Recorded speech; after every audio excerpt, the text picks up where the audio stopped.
आप लोगों का प्रेजेंट टाइम पे फिजिक्स जो है उसका अनसॉर्ट चल रहा हुआ है, ठीक है। आपको फर्स्ट पार्ट में जो इसका कौन सा अनसॉर्ट था आपका एफटी का 2024 का एफटी के जो क्वेश्चन थे 1 2 3 4 जो आपके पार्ट है 1 2 में हो चुके हैं, आज थर्ड पार्ट है। उसमें क्वेश्चन देखते हैं 5 का खा क्या कह रहा है। सबसे पहले प्यारे बच्चों बोल रहा है क्या कि एक कुंडली का प्रतिरोध 0.4 हेनरी एवं प्रतिरोध 10 ओम है। यह 30 हर्ट्ज 6.5 वोल्ट के प्रत्यावर्ती स्रोत से जुड़ी है। इस परिपथ में वह औसत विद्युत शक्ति की गणना कीजिए। क्या बोला उसने? बोला कि आपसे विद्युत का परिपथ में वह औसत विद्युत शक्ति की गणना कीजिए। सबसे पहले देखते क्या करना भाई है। देखो भाई आपका 5 का खा देखिए, अभी 5 का का आपको बाद में देखते हैं, ठीक। पहले 5 का खा देखते हैं प्यारे बच्चों। उसने क्या बोला आपसे? सबसे पहले क्या उसने बोला? कुंडली का प्रेरकत्व, जब भी प्रेरकत्व की बात करेगा तो क्या होगा? एल होगा 0.4 हेनरी, ठीक है। फिर उसने क्या बोला आपसे? बोल रहा है इसी में प्रतिरोध, तो आर की वैल्यू कितना है? 10 ओम है। फिर उसने बोला क्या है? बोल ये रहा प्यारे बच्चों 30 हर्ट्ज, जब भी हर्ट्ज की बात करें तो क्या होगा? फ्रीक्वेंसी एफ का मान होगा। क्या है? एफ दे रखा है कितना? 30 हर्ट्ज भैया है, ठीक है। आपको फिर उसने क्या बोला आपसे? बोल ये रहा है इसके आगे 6.5 वोल्ट के प्रत्यावर्ती स्रोत। क्या बोला उसने? V की वैल्यू है 6.5 वोल्ट प्यारे बच्चों। अब उसने बोला क्या इसमें है? बोला है कि का वोल्टेज प्रत्यावर्ती स्रोत से जुड़ी है। इस परिपथ में वह शक्ति विद्युत शक्ति गणना कीजिए। सबसे पहले आपने पढ़ा क्या है कि एक्सेल बराबर क्या भाई? एक्सेल बराबर क्या होता है? एक्सेल बराबर WL, और W की वैल्यू यहां पे नहीं है, तो W इक्वल, चूंकि प्यारे बच्चों W बराबर 2 पाई F होता है, तो एक्सेल बराबर 2 पाई FL, तो एक्सेल बराबर 2 इंटू पाई की वैल्यू 3.14, F है 30 है, L है 0.4। तो यहाँ पे एक्सेल बराबर 4 3 12 12 दूनी 24 इंटू 314, तो एक्सेल बराबर इंटू कराओगे भैया तो आपको ये कितना आएगा? 75 36 ओम आ जाएगा। भाई इतनी बात समझ आ गई। अब उसने बोला है क्या? वह औसत शक्ति विद्युत शक्ति, जब इसकी बात करेगा तो आपने शक्ति बात की पावर, तो आपने प्रतिबाधा Z बराबर पढ़ा है क्या भाई? क्या पढ़ा आपने? एक्स एल स्क्वायर प्लस का आर स्क्वायर। क्या पढ़ा आपने? एक्स एल स्क्वायर प्लस का, तो Z बराबर अभी भाई आपने एक्सेल की वैल्यू क्या लाए?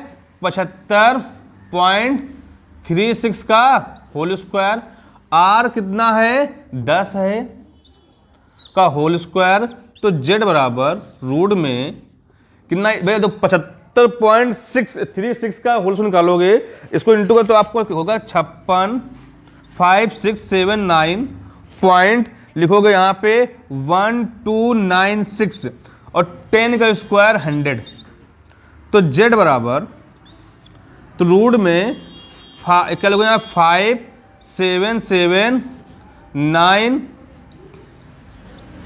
ठीक भाई। आप दो ये जो है ये स्क्वायर लगभग आप जाओगे 76, किसका होगा? 76 को एक होगा, ठीक है।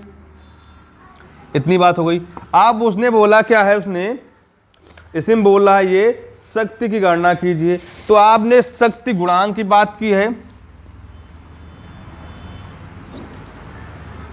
शक्ति गुणांक भैया फॉर्मूला क्या होता है, दो बजे लिया गया आदो यहाँ पे शक्ति गुणांक के बाद की प्रतिबाधा निकाल लिया। शक्ति गुणांक पढ़ा क्या है कि कॉस अल्फा बराबर कॉस थीटा बराबर या अल्फा बराबर थीटा कर लोगे तो क्या होता है आर अपॉन जेड।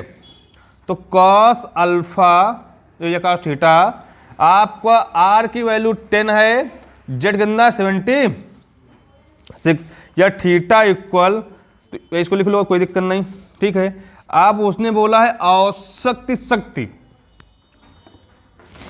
उसने बात की औसत शक्ति, औसत शक्ति।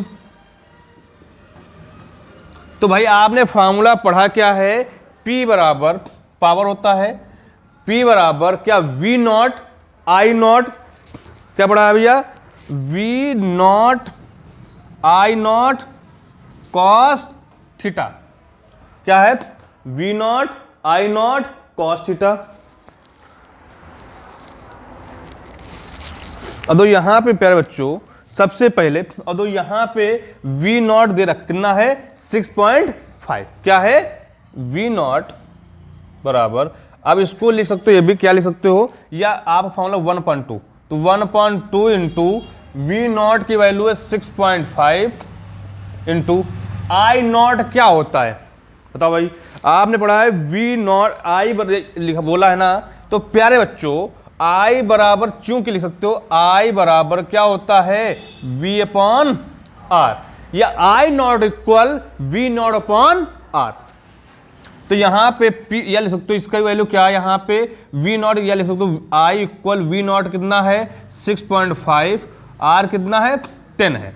तो यहाँ पे आप इसको लिख लो ऐसे, यहाँ पे 6.5 पॉन में 10 और कॉस थीटा की वैल्यू क्या है 10/70, तो 10 से 10, तो P इक्वल 1.265 अपॉन में क्या लिखोगे यहाँ पे 76।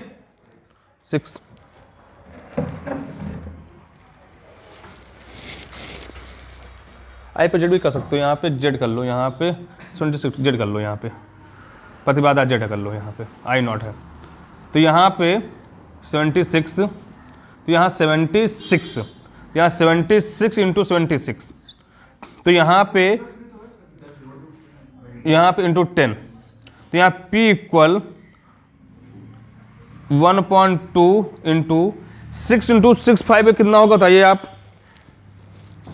भाई, इसको इंटू कराने पर, या यहाँ पे आप 2 1 2 या 5 कर लो, तो यहाँ पे इसको अगर इंटू करोगे भाई कितना होगा आपका P इक्वल 25 42,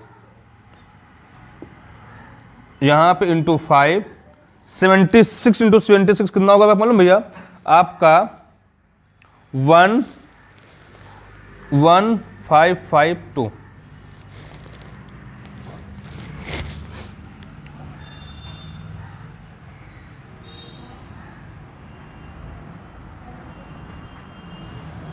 इसको इंटू करोगे कितना होगा 76 42 4 36, गलत लिखा हुआ है लग रहा है, इस गलत लिखा हुआ है भैया, ये है मेरे हिसाब से।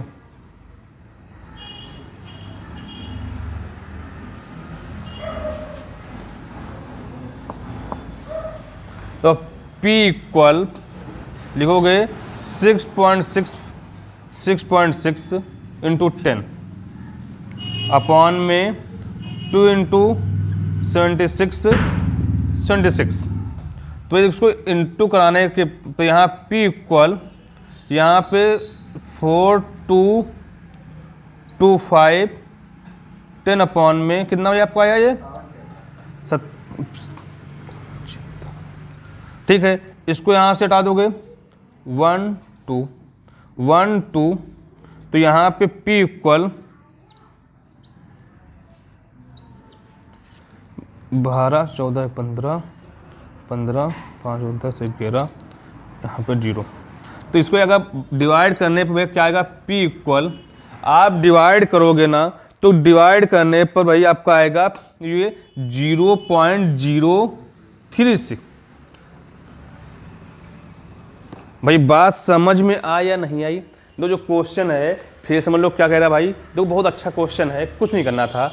दो लिखा हुआ है प्यारे बच्चों, आपसे बोला एक कुंडली का पेरकत्व, जब पेरकत्व की बात करेगा तो एल होगा, तो एल का मान दे रखा है। फिर बोला उसका प्रतिरोध दे रखा है, फिर बोला उसकी आवृत्ति मतलब कि उसकी फ्रीक्वेंसी दे रखी है, फिर बोला वोल्ट बोला तो वी का मान दे रखा है। बोल अभी उसने सबसे पहले उसने बोला क्या आपसे है, बोल ये रहा है क्वेश्चन में कि भैया औसत विद्युत शक्ति की गणना कीजिए। जब औसत की बात की है तो फार्मूला भैया आपको मालूम है क्या है औसत शक्ति के लिए, P बराबर 1/2 V0 I0 कॉस।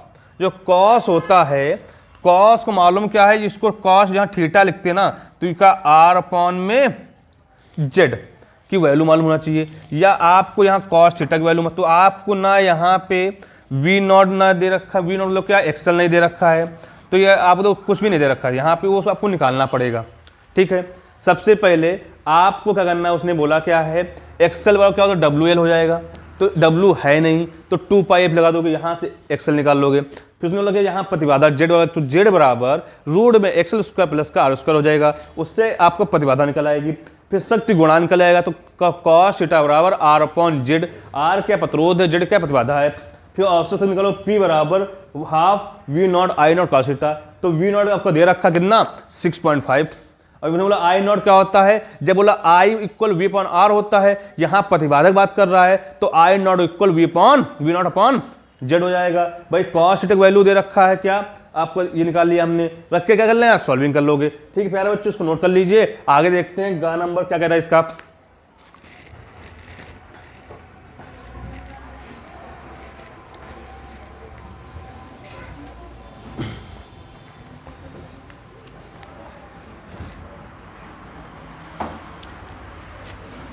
आपके दोनों हो गए ना, अब अभी 2 लक्की की 5 6 क्या है होती यार, बातें कर रही कुछ नहीं होता, कुछ नहीं बातें कर रही कुछ नहीं। हाँ बता दिया है, लेट आइए, मैं लेट आओ।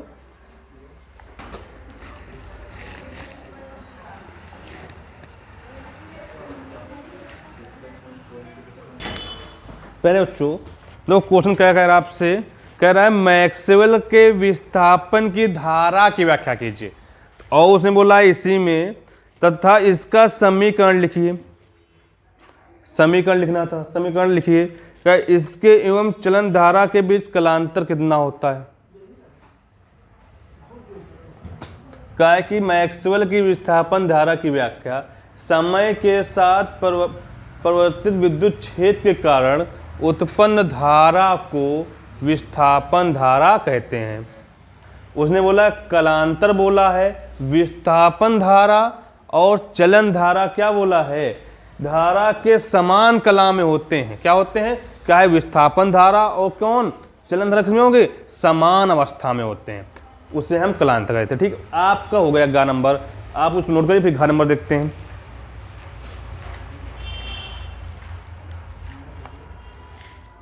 नोट कर लिया, घा नंबर देखें।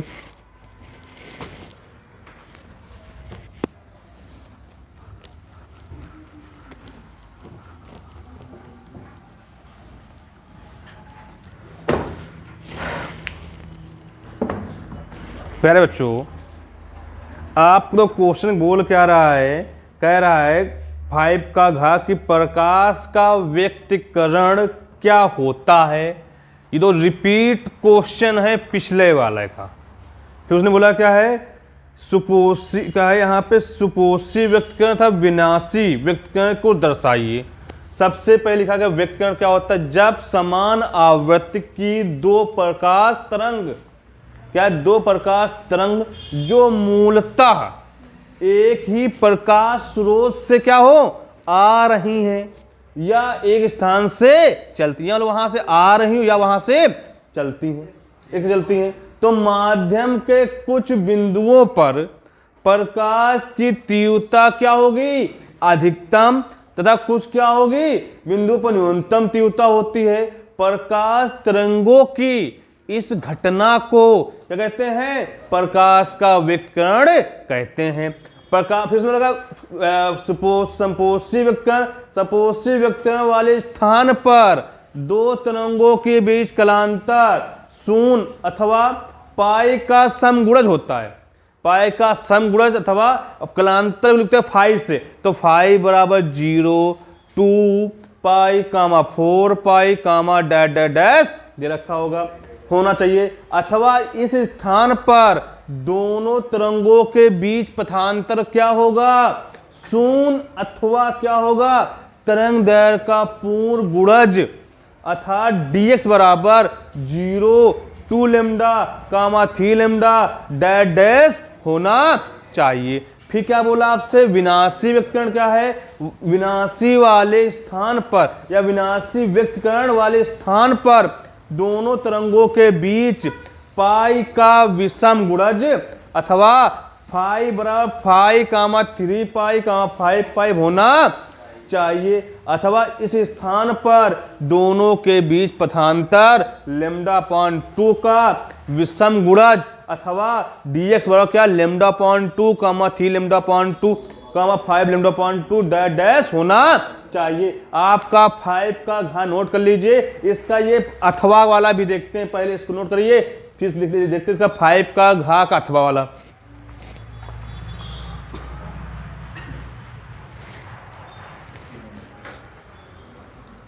नोट कर लिया भैया? ठीक है।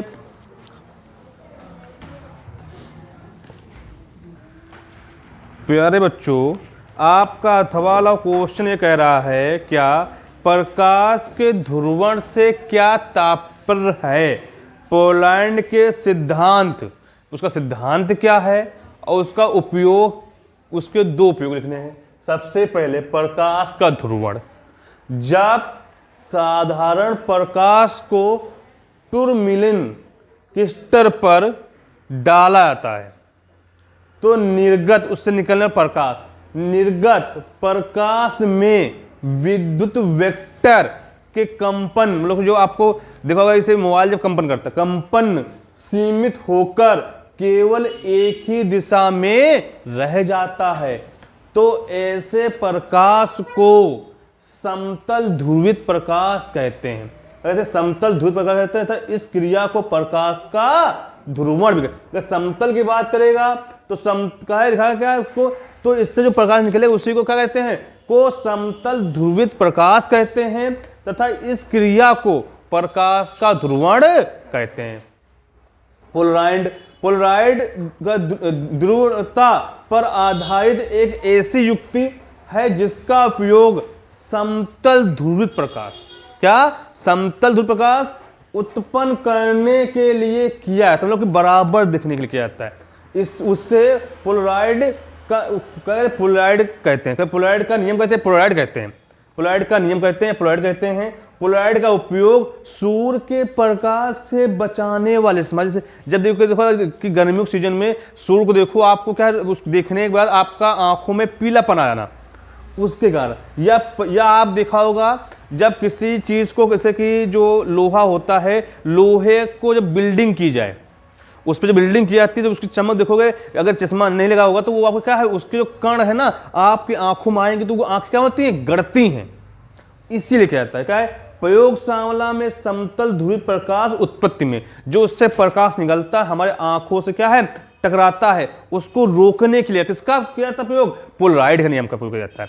भाई देखो आपका आज 5 का खा हो गया है, 5 का गा हो गया है और 5 का घा हो गया। घा के 2 क्वेश्चन थे, दोनों करा दिए हैं। बाकी जो आपके शेष क्वेश्चन बचे हुए हैं एफटी के, वो नेक्स्ट पार्ट में मिलेंगे। ठीक है, जैसा कि पहले इसको नोट करिए, ठीक है, नोट कर लीजिए।